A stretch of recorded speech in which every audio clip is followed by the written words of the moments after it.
Hey everybody, nice to meet everybody. Glad to be here at the Expo. It's my second year. My name is Brian Scott Maielli.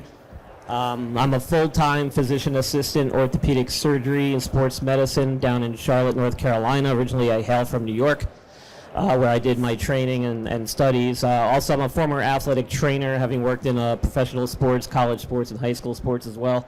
And I have my own podcast called The Injured List, and I do a lot of side work where I do injury analysis for all sports, really, primarily football. Work with some of the guys here at the Expo, different groups. So it's a pleasure to be up on here. Thank you, Dr. Morse, for inviting me, and look forward to answering questions and talking about some sports injury stuff. Hi, everyone. My name is Dr. Kyle Trimble. I'm a physical therapist. This is my first year at the Expo. I do thank Jesse for having me out here today. I am a physical therapist with 11 years experience. I've worked in a variety of different settings. I currently write for DL Fantasy, and I run my own site, bangedupbills.com, that focuses on Buffalo Bills injuries and AFC East. So I cover a little bit of everything, and should be able to answer any questions you guys have. All right. So, this is the third year we did this. And it's always about the same, roughly. We'll take some questions at the end. I really don't have an agenda per se. I kind of put one together, but the nature of evaluating a player is that every player has a risk. The question is the injury risk worth his price? That's always what you have to decide. Neglecting an injury or a player that has a significant injury history can come back to bite you. Right, we have a tendency to see a ton of injuries in the preseason. The first, last couple weeks of July, the month of August, and then about the first 6 weeks of the season is when we see the soft tissue injuries, your hamstrings, your groins, your calf strains. And I liken it to, think of you putting your car in the garage for 6 months. Then you take it out and you start redlining every day. How's that engine gonna do? We need time to ramp up. And a lot of these guys take 2-3 months off, appropriately so. They just got banged up for 6 months straight. But unfortunately, they're not pushing it hard enough. And then when they do, something happens and they get injured, and then they get a setback. You see this. What are your thoughts on taking players who get injured in the preseason or late? How does that impact you, in your opinion, for the season? Do you avoid guys, guys with hamstring strains, guys with maybe groin? Which injuries do you have a tendency to say, no, that's enough for me to fade this guy? I think it always depends on the team and then where they're at in terms of the position they play there, too. So you look at guys that are more speed, such as a running back or wide receiver position, maybe a little more hesitant with that groin, a hamstring, where they got to be cutting and start-stop. Maybe I just look and see, hey, how long did that linger? Did they get the appropriate rest time they needed to in order to get back and not have a setback? Some guys, such as a quarterback, I'm not as concerned about because they have a lot of protections, behind the offensive line, and they have the ability to not get hit as much there. Guys like tight end, yeah, those things can linger too, but they have a lot of dynamic rules, not only pass catching, but also run blocking too. So, they might be playing through something, but they might not as get much role in the offense because they're still go out blocking and doing other parts of their job there. So I just look at how long the time frame has been that they've been out, if they've been brought back from their injury, and then how close to the regular season is. So right now, a guy dealing with a hamstring right now, I'm not as concerned about as that guy that maybe suffered it during the second preseason game. So it adds into context, but go back to what Jesse said too. You also look at the injury history. Does this happen every year? Does this happen where, if it's not hamstring, is it a calf injury? If it's not calf injury, is it a quad? So you guys have to look at how they're managed and what position they play. Yeah, so I've been doing this over 20 years, man. A lot has changed with the NFL, especially with the preseason and stuff. And so it really makes it hard fantasy-wise trying to navigate these soft tissue injuries that we never really used to see back in the day. And then to factor in all these big contracts and everything now with guaranteed money, a lot of these guys are sitting and not really playing the preseason much, even with the slightest little cramp or muscle pull. So it makes it really hard to kind of predict what their timelines are going to be and stuff. I think that's probably been the biggest thing I've noticed in more recent years when it comes to the soft tissue stuff. And a lot of that just goes back to the change in scheduling, the change in the season, the amount of games, the shortened preseason, and the money, man. Like, these guys are getting paid astronomical sums of money now. They're getting guaranteed contracts. They're not willing to put it all out there and risk it for like 4 preseason games and potentially ruin a 16, 17 game season. So, it's really hard to predict nowadays. We see this every year heading into preseason. It makes your fantasy draft a lot more difficult, trying to figure out if these guys are worth taking at certain spots. And then all of a sudden they have a hamstring pull week 1 preseason, and now you're like, oh man, did I just blow a first or second round pick on a guy that potentially could go on PUP and miss 4 weeks? Yeah, and then you add a wrinkle to that. You guys have guys sit out. Your Ayuk, CD, Chase. The problem I have with that, money aside, is are you actually pushing it on your own? And then when assuming things get settled and they start week 1, are you ready? Is their body ready to handle that, what you're asking them? Are they at higher risk for injuring something? In my opinion, they are, for the same reason where these guys have had basically a month to ramp up. These guys are basically asking you to do it in a week or 2. And their ADPs haven't changed. You still have to draft them in the first round. But what if they don't ramp up until week 4 or 5? In hindsight, does that look good? Is that enough for me to avoid CeeDee Lamb, who's probably going to be the first or second receiver off the board? Is that enough for me to avoid Chase or Ayuk or whoever, whatever the player is? And sometimes it is. There's subtle things that may make this guy better than this guy in terms of a choice. And it may deal with the format, but in general, there's subtle things that can end up being a big deal.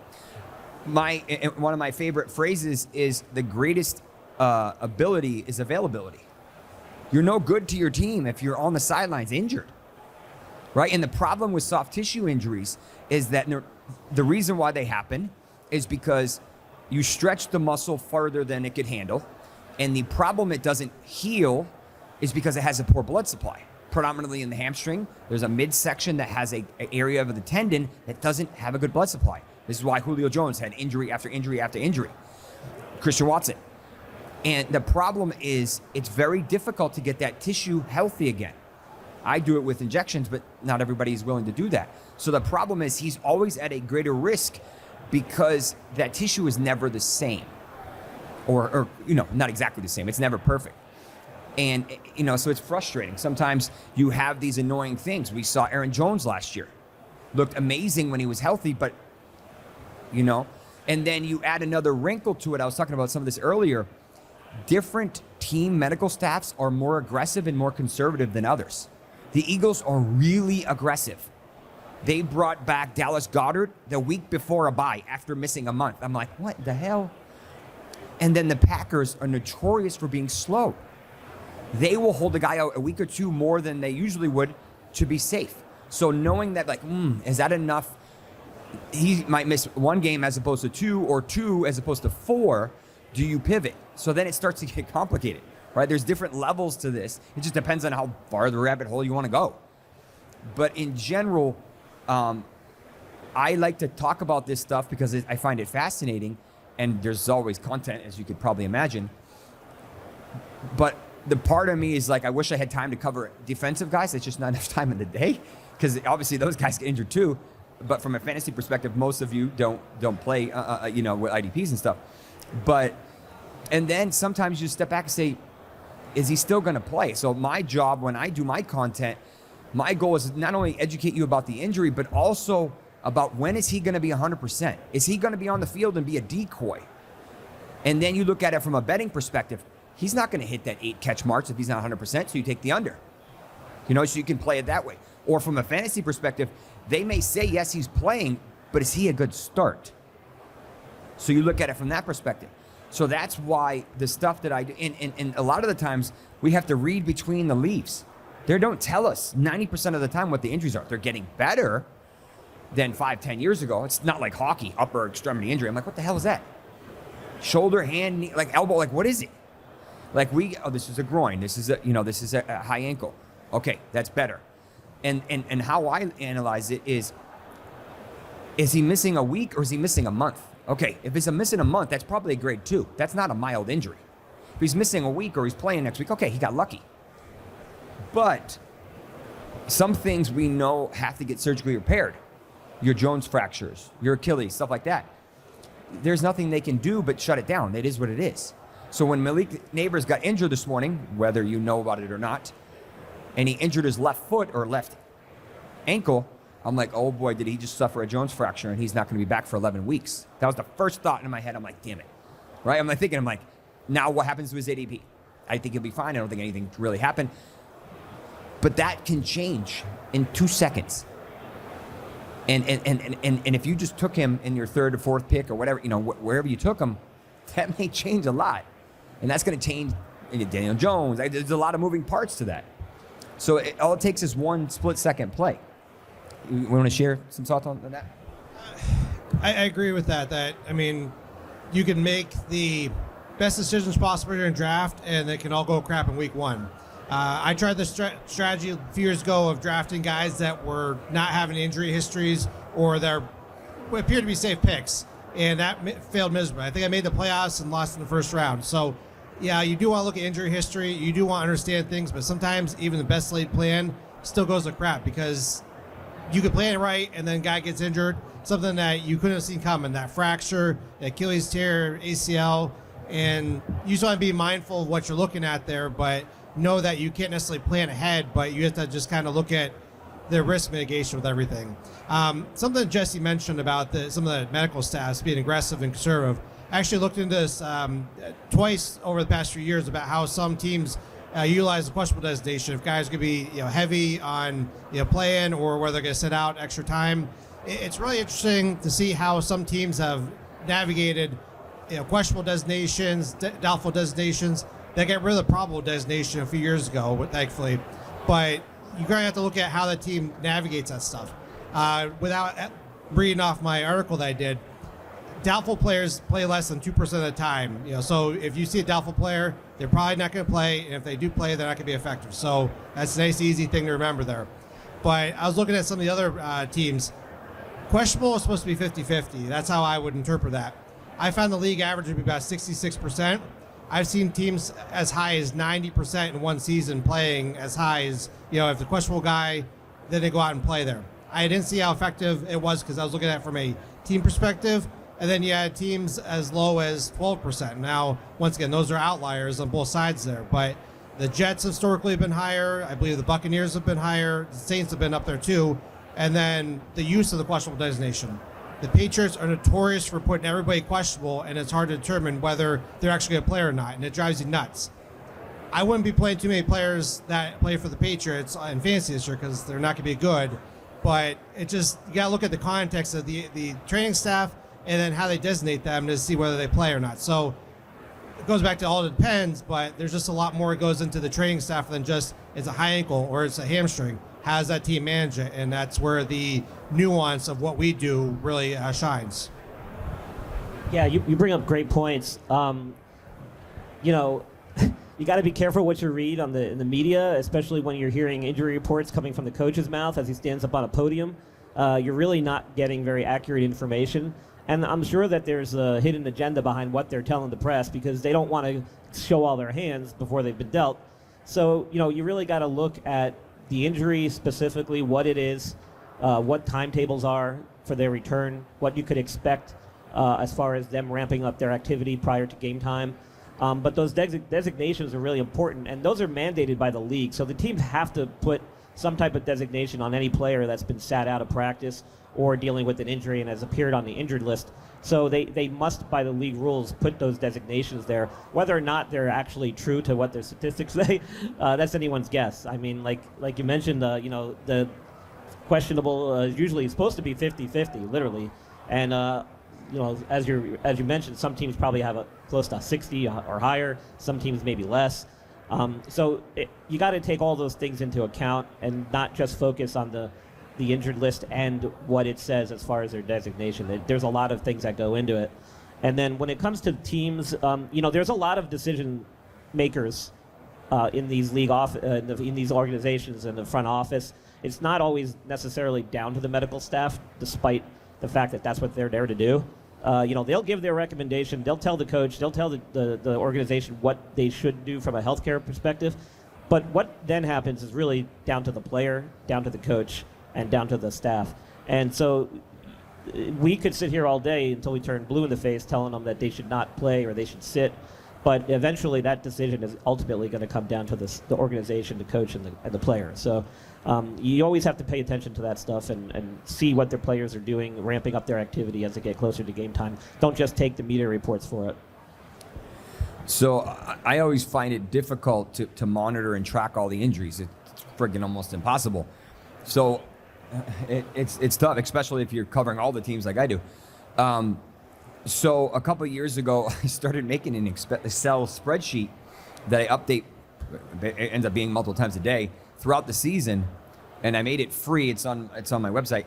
That basically it already has 45 players on it, and these are just fantasy like offensive guys.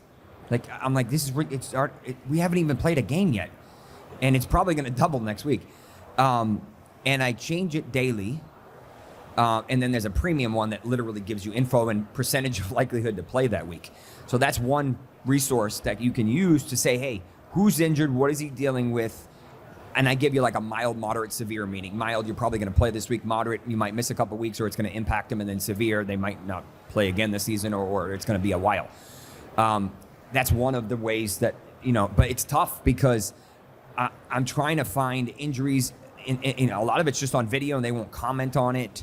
DJ Moore last year suffered a high ankle sprain. I watched him do it, and then he played like nothing ever happened, and he played the next week, and I'm like, what the? And then other guys miss a month. So it's like, everyone's a little different.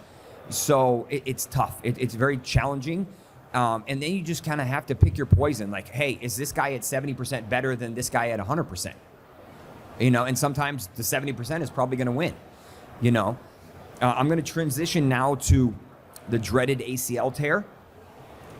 And to tell you to start off that they are not all equal. And unfortunately, be like, oh, this guy came back from an ACL, so isn't this guy. I'm like, oh God. Unfortunately, they're not all equal. And how I can say that is and the timing has a lot to do with it. Nick Chubb had one of the worst ACL tears you can have that you can still come back from. And he required what we call a 2-stage revision. Meaning he had to have his MCL reconstructed first because if not, the knee wouldn't have been stable. Then he waited down on about 6 weeks, and then he had the ACL reconstructed. So he had 2 different surgeries. So expecting him to come back and be ready for week 1 is, in my opinion, unrealistic. And not only that, he's probably only going to be about 70% this year. Best case scenario. And this is the same knee that he did when he was at Georgia, which by the grace of God, I don't know how he tore his ACL then. If you look at the photo, you'll see what I'm talking about. But then you have a guy like Hawkinson who had a very similar injury, but he didn't have a full thickness MCL tear. He had a partial, so he didn't have to have surgery on it. But his surgery wasn't until the last week of January. So the timing, whereas you have someone like Mike Williams that had it early in the season and he's already back on the field and he should play week 1. I don't really have a reason why he shouldn't. So unfortunately, some of it is timing. Some of it is the nature of the position. And then some of it is the type of injury. You ideally say everyone's going to come back at 9 months. But that's not always the case. And some guys break that and some guys don't fit that mold. And then we end up having compensating injuries. Javonte Williams had a little hip last year, wasn't too bad. Breece Hall got super lucky and looked like nothing ever happened to him. But then we have worse injuries, like J.K. Dobbins when he came back and he tore his Achilles on the other leg. Think about you're favoring this leg, you're putting all your energy on this one, and now this one gives out. So you have like these snowball effects. So when I say, hey, don't target this guy or target this guy coming off of an ACL, it's more about value. In Kings Classic yesterday, I happened to take Hawkinson in both leagues, both Snake and Auction, because the value was perfect. He'll probably be back week 7. That's a hell of a steal if he comes back in week 7. He ends up playing 6, 7, 8 weeks. But you lose some of that luxury if you draft the last week of the season, the preseason, like I usually do, because you lose all that competitive advantage. right? Because now more information, and always, oh, he'll only miss the first month, and you just lost that leeway of the first couple of weeks. So it's not, for me, it's not a hard and fast, oh, he had an ACL tear, I avoid him. Most of the time it is, especially for running backs, because it's a rough injury in the first year. But some guys get lucky, Godwin, Cooper Kupp. It's like nothing ever happened. It's like, what the? And then some guys, Michael Gallup, they never look like the same player. He retired 2 weeks ago at the age of 28. And he was never the same after that ACL tear. So in my opinion, I can't do a generic thing because each one is an individual situation. I agree with that. And then one component that we don't talk about enough too is the mental aspect of that. How is that athlete coming off of the injury? Is this his first major injury? Has he had to deal with rehab before? Does he understand what he's going through and what he has to try to get back to? Sometimes you get that sense of invincibility, and then they have the injury and they're thinking, oh my God, am I ever going to be back normal again? I think it's normal to have some level of depression after that injury because you've lost what you're able to do. You got to work through almost those 5 stages of grieving, and you kind of get back up and start rehabbing again. So getting the right people around you to help you build back up and get back up to where you need to be at is really key. Take it from a Bill-centric standpoint, I have 2 instances where you kind of both sides of the spectrum there. You had Tre'Davious White, who tore his ACL. He was on track to come back maybe week 1. The Bills decided to keep him out on PUP, and the idea was to bring him back after week 4, but then he kept on sitting on PUP, and then they activated him, then he was inactive for a while. You find out he had a lot of mental health issues coming off of that, and he just never trusted the leg, and he just was never the same. He finally started coming around in last season, and then he unfortunately tore his Achilles, and it's been a sad case of that there. There is a correlation with that. I don't have a great reason why that is, but there is a correlation between the ACL and Achilles.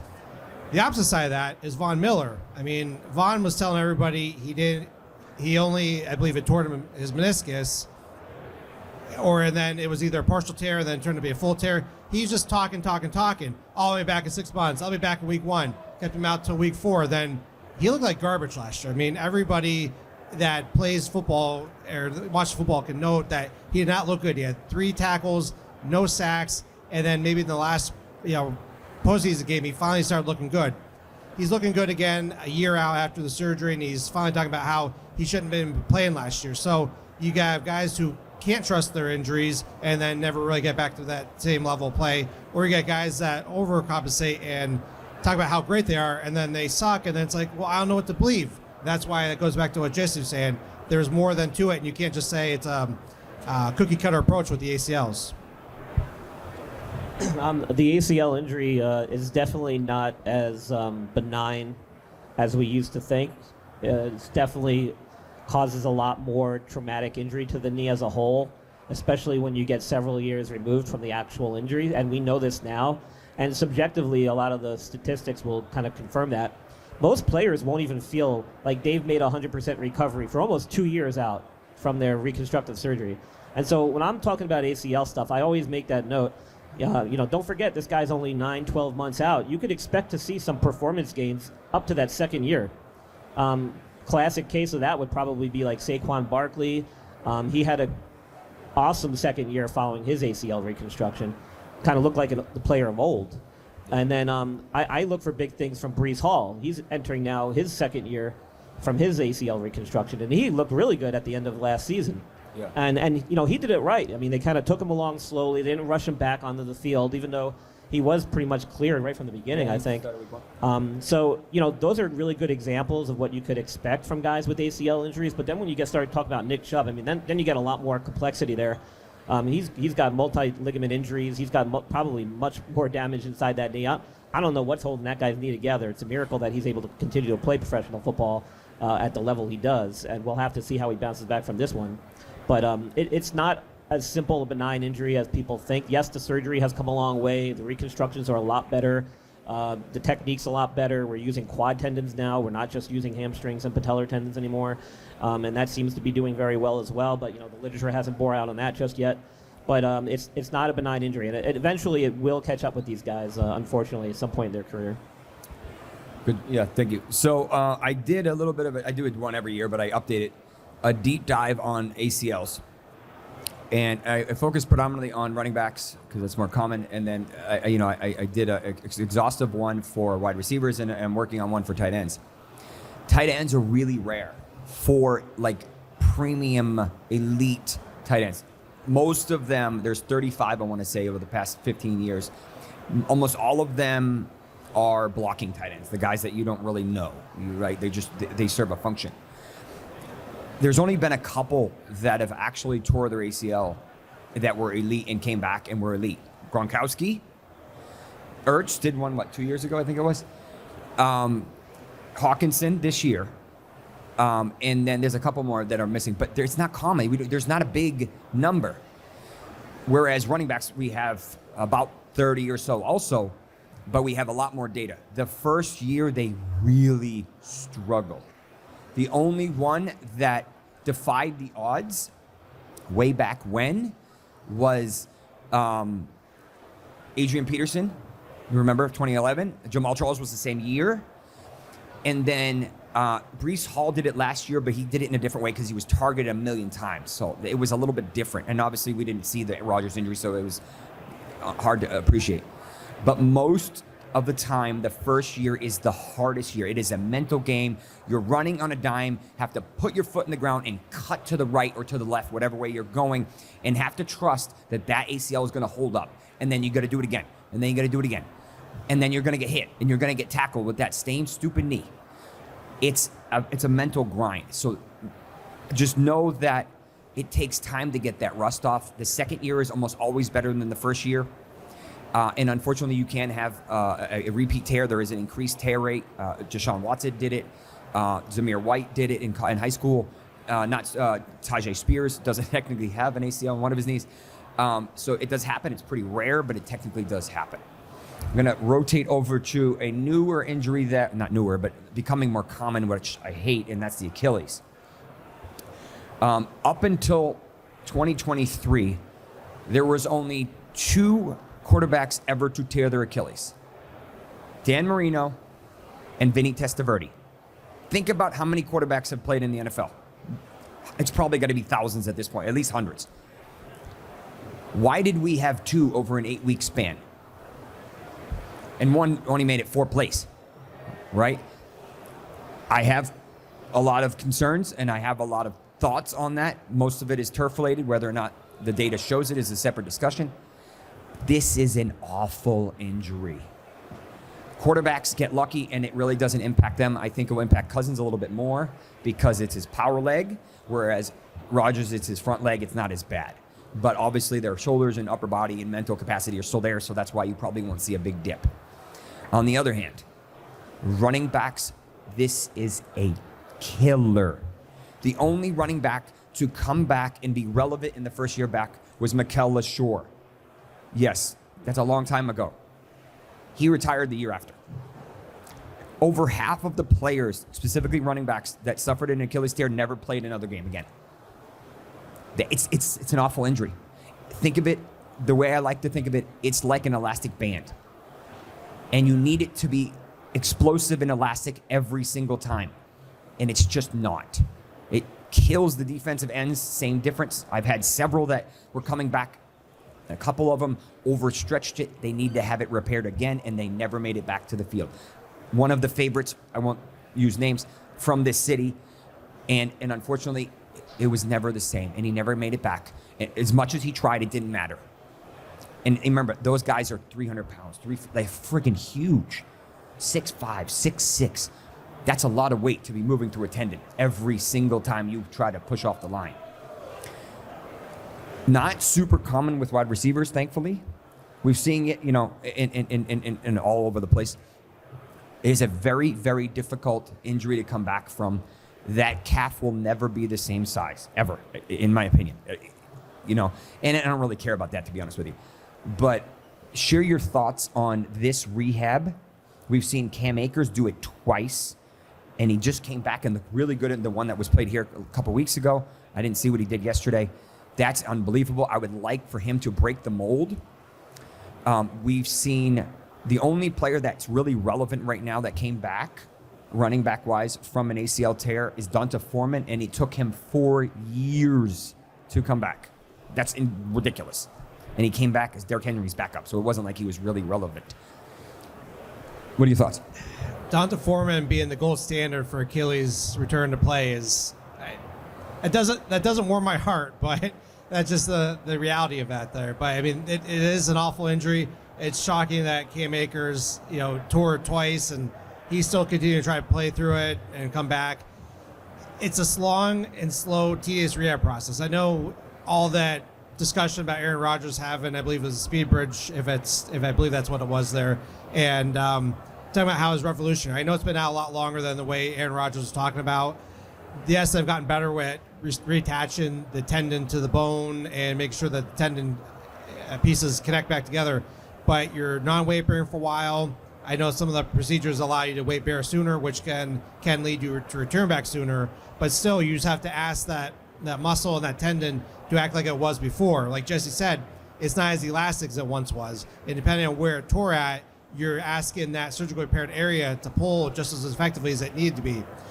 Scar tissue, even though they put that back together surgically, is never as strong as the original tissue there. So it's pulling, it's not as linear either. So you're going to have swelling in there, you're going to have irritation, and if you try to push it through too soon, sometimes you can stretch it out or just cause a setback where you have to take your time off and get back up to that there. So add in the fact that the ankle joint, while it is multiplanar, you can go side to side and up and down, you don't have as much ability to move through that to get it stronger as maybe, say, a shoulder or a hip or even an elbow, for that matter. So add in one more final fact is that you're walking on it. So that's going to be more demand on it than, let's say, a shoulder or upper extremity injury for that matter. So it's just a slow process. There are things to help try to speed it along, whether it's biologics or blood flow restriction or just better techniques, but still, one thing you can't speed up is biology, and asking the muscle and tendon to do the things that once did before isn't always possible just because of the positional demands. Yeah, so with the Achilles, one thing that has definitely changed in more recently is with the techniques, like you mentioned, the speed bridge, which is actually a device that we use to repair the tendons. It does allow for a slightly accelerated rehab program compared to what we were doing several years ago without that technique. And it's subtle, but it is more accelerated. We're letting them walk a little faster, meaning sooner. They're usually not having to have as many wedges in their shoe to keep their heel up and relax the tendon as much. You're able to start stretching it a little sooner. And this has all shown some benefits for healing purposes, soft tissue repair and everything, because it's more of a natural type of a healing that's occurring because we're not using the same old school suturing technique where we used to do what's called a Krakow stitch, and that would suffocate the tendon, cause healing issues, more scar tissue to form. So because of the new techniques, it is a little bit better. But the myth is that the accelerated rehabs means they're coming back to play sooner, and that's just not true. It doesn't change the overall time frame for them to get back on the field and be a professional athlete again. It's purely just to allow them to start doing stuff a little sooner than they would traditionally. And it doesn't necessarily change the final results, like the decrease in power output on that side. That is really what the big issue is with Achilles tendon injuries and surgeries and repairs. The loss of power is significant compared to the uninjured side, and that's something that, as an elite running back in the NFL, it's just hard to recover from that. You either have to change your style, change your form, and adapt, or you're just not going to be the same player. So I'll add something that he commented on. A lot of the guys are using what we call orthobiologics, stem cells for generic term. This is my personal specialty, so I can't speak to it.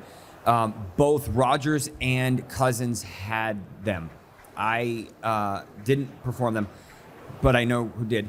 And in my opinion, if the Jets were viable for the playoffs, Rodgers would have been able to come back last year. Remember, it's his front foot. He's not the most mobile guy anymore anyway, so it's not like he's going to do a whole lot. It's still up here. He still has the mobility in his shoulder, and he probably could have been better than whatever they were putting on the field. It's a moot point. It didn't happen.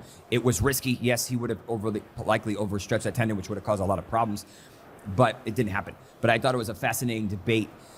Both of them did have orthobiologics, whether it was bone marrow or amniotic tissue or whatever they used, into their Achilles to reinforce it. And yes, in my opinion, it does a great job with reinforcing, decreasing inflammation, and kind of stabilizing the tissue stronger than it was. With it also helps to break down scar tissue. We're seeing this a lot more. Most of the players have their own team personal docs. I'm one of them for a lot of them. They are willing to take the care in their own hands and their own wallets now. The teams used to kind of do all this. My mentor is the team doc for the Bucks. I know what they do and don't do. They don't do 99% of the stuff that I do. The team's not going to pay for it. They're cheap. It sounds funny, but they are. So these guys, it makes sense. If I can prolong my career, if I can make more money, what is 20 grand, 50 grand, whatever it is, when they can make $200 more million or whatever it ends up being? It's an investment in their body. They have to see it as that way.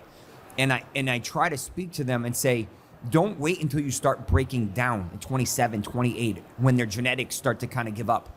Hit it early at 22, 23, so you're still a freak at 29, 28. Derrick Henry, when he's, 30, and it looks like he's freaking 20 still. Like, the guys are starting to do this. They didn't do this before. I know Frank Gore, and he did stem cell every offseason in his knees. And that allowed him to play he played forever. That doesn't happen because he was willing to be aggressive and personal. So, like, the guys are starting to do this more and more, and that's why you're seeing the guys playing into their early 30s that it didn't really happen. You know, Brady's an anomaly, but some of the non-QB positions are starting to play later because of some of the cool stuff that we have. A little side add-on. One of the worst injuries, in my opinion, is a high ankle sprain. God, I hate this injury. They're so awful. And we don't see them in really regular life, and we don't see them in almost any other sport.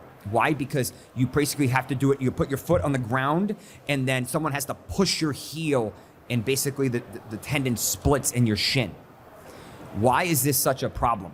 Because that high ankle ligament, the synostotic ligament we call it, is the holding those two lower leg bones together. The problem with that is when you sprain it, they're no longer as tight. And what happens is the ankle mortise, we call it, the joint, doesn't have a lot of wiggle room.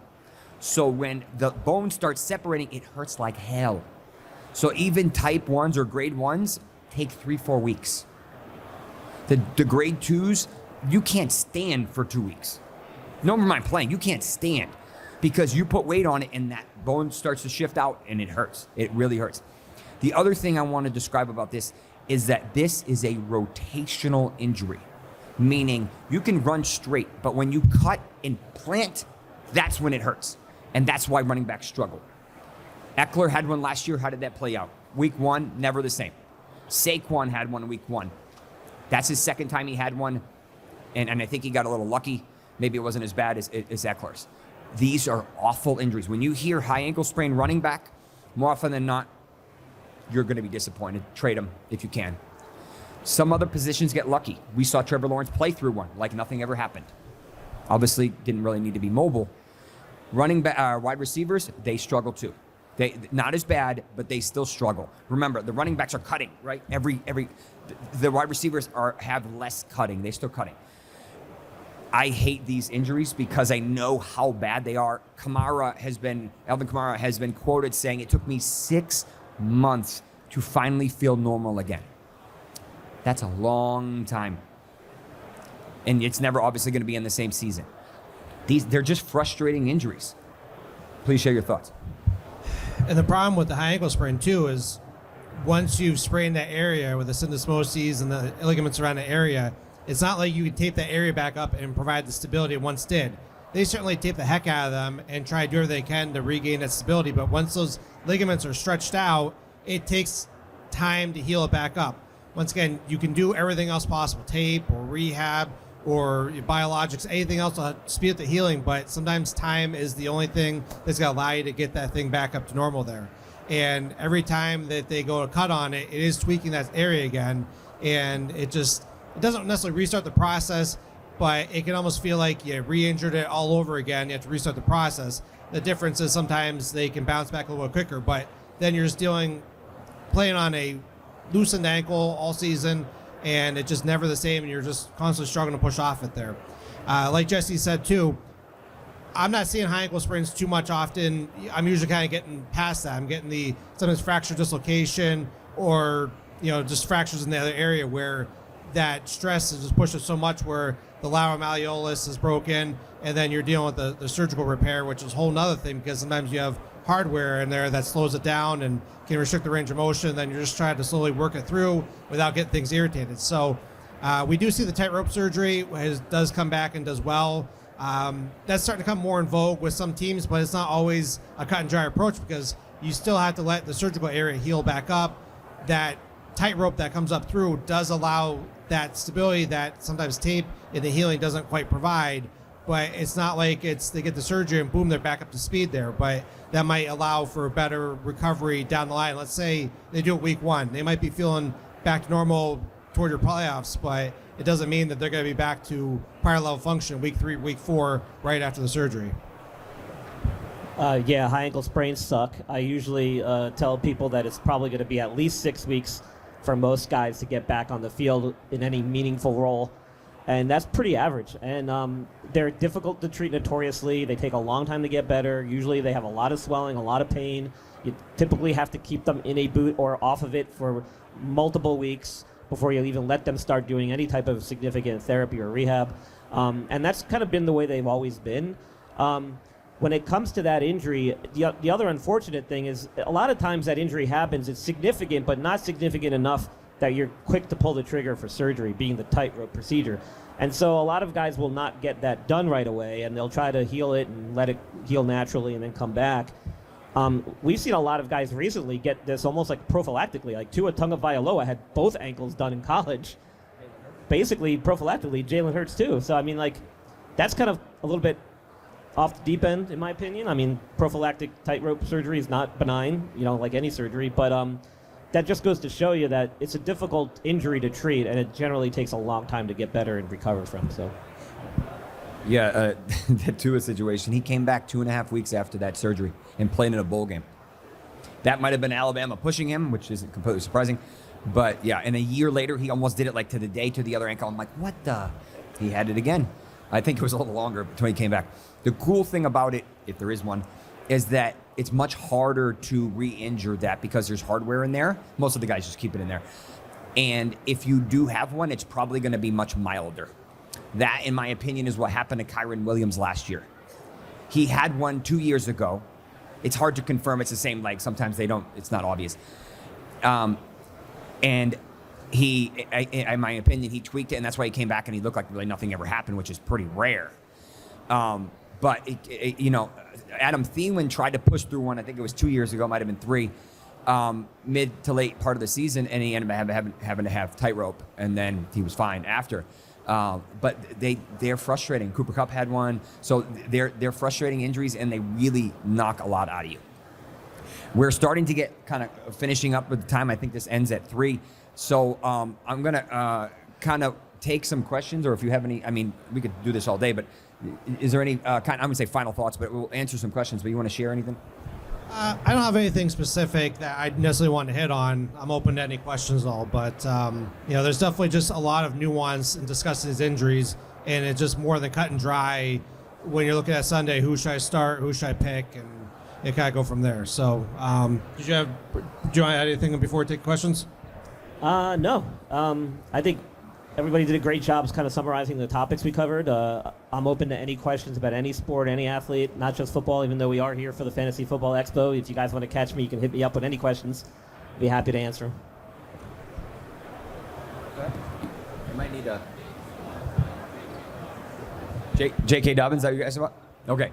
Testing. So, I'll speak to J.K. at least. I'll start. The kid can't catch a break. Okay, that's how I'll start with. Why? 75% of ACL tears are non-contact. The knee just gives out. JK's was in the 25%. He had a contact ACL. If the guy next to him wasn't there, he wouldn't have tore it, in my opinion, at least not at that time. That set off a cascade of issues. He came back, struggled, had to have a clean-out surgery from scar tissue the following season. Then he came back and looked better. And then he tore his Achilles on I think it was the opposite side. Again, a compensating injury. I've already told you that Achilles injuries are awful for running backs. I would love for him to be the exception to the rule. But until I've seen someone be the exception to the rule, I will assume he's the rule. He's basically free. But I still don't care. And in my opinion, Kamani Vidal is the answer. At least I think he's the answer in that offense. But I would love for him to defeat, break. But until I see it, I just can't. It's not worth a spot when I think someone else around the same price is probably going to be more valuable. Any. I wouldn't touch J.K. Dobbins this year. I mean, Achilles and ACL just, I don't know, he's on a new team too. It's just nothing about that. Just maybe if you want to take a flyer on him, last pick of the draft, but I've done research on this too. When Tre'Davious White tore his Achilles and he had the ACL before, guys do come back. We are seeing some younger guys come back, and we can maybe see how they can perform, but we don't have a lot of data to show that, hey, they're going to go back up to prior level function or improve on what they were before. I'm really interested to see how Tim Patrick of Denver Broncos does, because he is in the same boat, though different position. I've just seen guys that they have the injury and then they'll still play for a few years, but never really gain that form, whether it's Pro Bowl or All Pro. And I wouldn't touch them if I were you. That's just my personal opinion. Yeah, agreed. Two huge, significant career-altering injuries in back-to-back years. That's never good. Yes. Can you please talk about Christian Watson and his different size hamstrings? Yes, great question. Great. Where do we get this level of intel? And it was beautiful when I heard it. I was like, wow, okay, now we're talking. So the NFL, from my understanding, maybe you guys have more input on this, the NFL started to fund a research study or whatever at the University of Wisconsin, I believe it was, and Christian Watson took advantage. And he went, and he figured out, why do I keep getting these recurrent hamstring strains? To my count, I have an injury history on pretty much every player that you want to think of on that site. I want to say he has 5 different hamstring strains. That's ridiculous. I'm assuming, sometimes they don't tell us, I'm assuming it's to the same side and probably the same tendon, which is what happened to Dulcich last year. The problem with that is you get, and you guys can speak to this from the rehab perspective, the problem is when you keep re-injuring it, it never ends up growing to the same size as the other one. So he had a massive difference in size. It's almost like if one side of the car has one size wheels and then the other side has these smaller wheels. They're never the same. So he worked really, really hard to get the bad hamstring closer to the same size as the good one. Am I willing to roll the dice? Probably. At price, I mean, obviously it was a lot more expensive. Maybe no. Am I probably going to be burned? Yes. But he's so explosive, and his touchdown rate is ridiculous. But yeah, it's fascinating. But he's a touchdown waiting to happen. I mean, it is. But I don't know if it'll be interesting to see how it plays out. I did pull up the article that I talked about. It was a $4 million grant by the NFL to study the prevention and treatment of hamstring injuries. Watson specifically had a 20% difference in muscle strength between his right leg and left leg. Now he says between 8 and 10. I don't recall if the prior injuries led to that there, but obviously he had the different hamstring injuries, recurring ones, where he couldn't stay on the field there.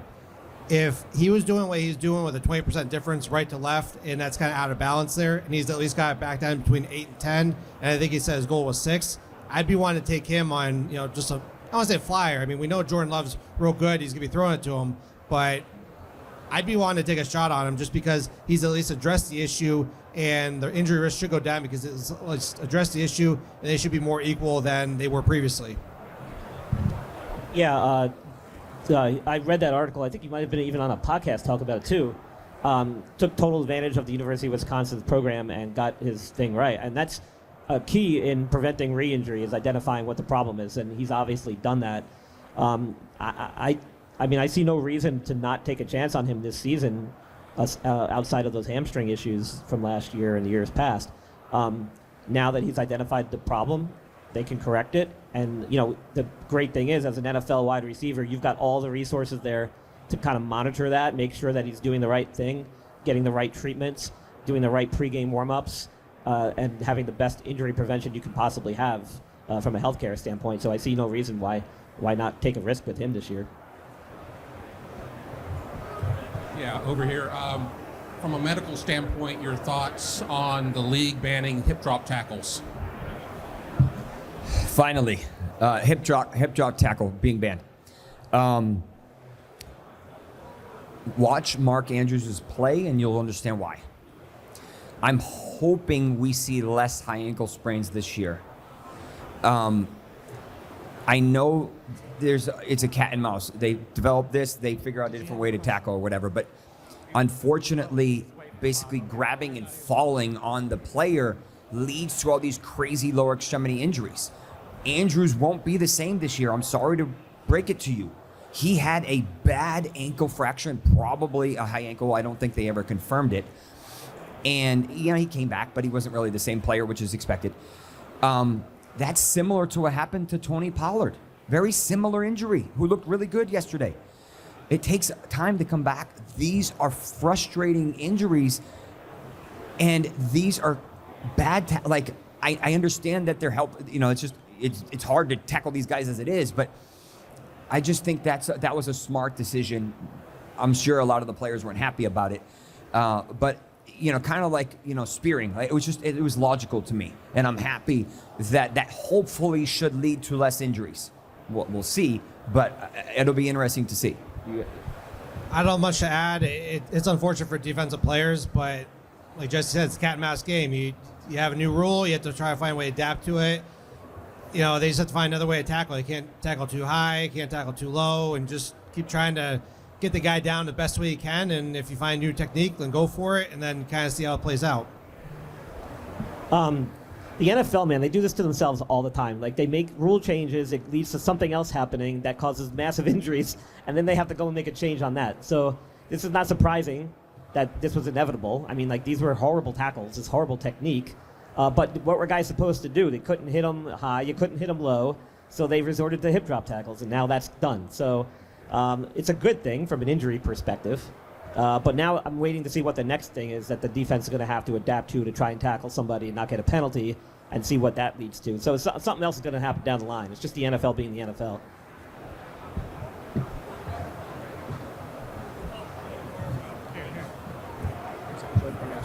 Joe Burrow's wrist injury. Yes, great question. So out of all of the NFL quarterbacks that have ever played in the NFL, Joe Burrow is the only one to suffer a scapholunate ligament tear. An N of 1. We do not have a comparison. There isn't one in the NFL for quarterbacks. We see it for linemen, so on. Jalen Brown, although the Celtics had it a couple years ago. They're not rare. They're rare in quarterbacks. It's this stupid ligament right here, and that's why he couldn't throw. It's kind of like a dart throwing motion to make it easy. The data on this is about 80% of the time they're good. Just hope he's not in the 20%, I guess. My concerns with it primarily are if he gets sacked, which unfortunately he does a lot, and he tries to break his fall and he tweaks it. That's more my primary concern than throwing, because it's repaired. I'm not worried about that. And he looked good, yesterday, whatever day it was. But in general, it's a rare injury for that. So we really don't have any data to, kind of like the Achilles in quarterbacks. We just don't have data to support that specific. But in general, I'm not overly worried. It could have been bad, really bad. I'm happy. I don't think it is, but do you have anything to add? I'd take an 8% bet. I mean, that's the best way to put it. I mean, I know it's N of 1. There's not a lot of data on it, but I know he talked with a lot of players who did have the injury and kind of tried to avoid the pitfalls that they had in terms of their recovery. So I also know that he's QB1 in Cincinnati, and they're going to take every effort possible to make sure that he has every resource available to get back. So like Jesse said, the biggest issue is him falling, but hopefully he works on trying to brace his fall a different way. Now, if you try to avoid doing the wrist extended and you try to go through maybe the elbow or try to go on your shoulders, does that lead to a labrum or AC joint or other issues like that there? And then do you try to avoid fall on the throwing shoulder versus non-throwing shoulder? So once again, there's issues with that if you try to change your falling. We saw how Tua had to adjust how he fell with the jiu-jitsu and all the fun stuff with that. But right now, what we know with what his ability to throw and play and everything else, I take the 8% bet to at least play and roll the dice a little bit there. Yeah, agreed. I'm not as concerned about it as I would be if he was a baseball pitcher. That would have been a much bigger deal. Being an NFL quarterback, it really doesn't affect his throwing as much, just due to the mechanics of it. It's more about taking a hit, landing on it that you worry. But he's mobile enough. He should be all right. Last question. Thank you all for the information today. I have a question about Cam Hollywood Brown. Akers. Cam Akers with the bilateral Achilles tears. He's torn both. Correct. Is there a chance he comes back to where he was because he has torn both? And maybe there's a little bit of a balance. I don't know, but it's a curious question that I've seen some people throw out there. I don't know. We haven't seen anyone ever do it, to my knowledge. Marlon Mack did tear both. He hasn't come back, and I don't know if it was the same side twice or if it was both. I don't know if they ever confirmed that. I think it'd be a great story, obviously. He looked pretty good a couple weeks ago. I don't know how he looked yesterday. I don't know. I have no idea. We'll watch the story play out. And he showed enough on the field. I think he'll stick on somebody's roster. Does he have that potential to be explosive again? I have no idea. At this point, he can't get any worse, right? I mean, he's no longer relevant. So, I think it'd be cool, but I literally don't know. I don't have any thoughts unless you're in a crazy super dynasty league or deep league or best ball or something like, okay, fine. But he's not relevant, in my opinion, in the majority of the things. Anything to share? I concur. Agree. There was one question that I'll get to, and we only have a minute. Can you repeat it for me? Okay, yes. So this popped up yesterday, so I'll cover it very quickly. Marquise Hollywood Brown ran one route. Well, I don't know how many routes he ran. He caught one ball, and he landed on kind of like his chest like this. More often than not, that is an AC. Well, if you land on your shoulder, it's more of an AC. That's what happened to, Richardson and so on and so forth. But you don't always have to land that way. He landed in his collarbone, popped out from where it attaches to the sternum. There's two types of dislocations. There's an anterior, meaning popping this way, and then there's posterior. The problem, we don't know which one it is. The problem with the posterior one is that the collarbone pops behind the sternum. That's where the blood vessels fill the heart. You can lacerate those and you would die immediately or very, very quickly. Obviously, that didn't happen. He was released from the hospital this morning. He's fly back with the team or fly back home. But this is super rare. The only one that I know of that happened is Tyreek Hill. I think that was in 2019, maybe. He missed 4 games for reference. But they're all different, right? We don't know. Holly Brown's kind of a little guy, right? So I have some concerns about him being brittle. Fascinating injury, kind of scary injury. If I were to guess, there's 2 avenues. One, he misses week 1 or week 2 and then he plays, we're fine. The other one, they take it really careful with him and they put him on PUP. He comes back after the bye week, which I think is 6 or 7, somewhere around there. I think those are the avenues that happen for this. Unfortunate injury. The timing obviously could have been worse, but in general, I think this is a massive skyrocket to Rashee Rice, who should not have any issues with his suspension because his trial's not until November, and it will probably get pushed. Xavier Worthy obviously is going to get bumped as well, and then Kelsey, I don't know if you can bump him anymore, but so we will see a trickle-down effect. I have obviously some concerns about Hollywood in general. This just made it even worse. Any thoughts? I think the only other one I could think of was Danny Amendola a handful of years ago. I can't remember how many games he missed, but I just remember him being more serious because the way he landed, and he's able to come back and still play a few more years after that. So it's not a career-ending injury by any means, but there is severity due to the location of how it dislocates. It's a serious injury. It's a high-velocity injury. Tremendous amount of force has to occur for that to happen. My guess is it's probably anterior because those are usually not emergent. My guess is also it's not that bad because they didn't report that he needed surgery. Oftentimes, if this thing dislocates, it can't be reduced, and that's when it needs to be fixed. So it sounds to me like it's probably mild, significant enough that he's injured, and he'll probably miss at least a month, is my guess. That's all the time we have. Thank you very Yes. much for coming. If you have any questions, Big round of applause for the guys from Injury Experts. Thank you.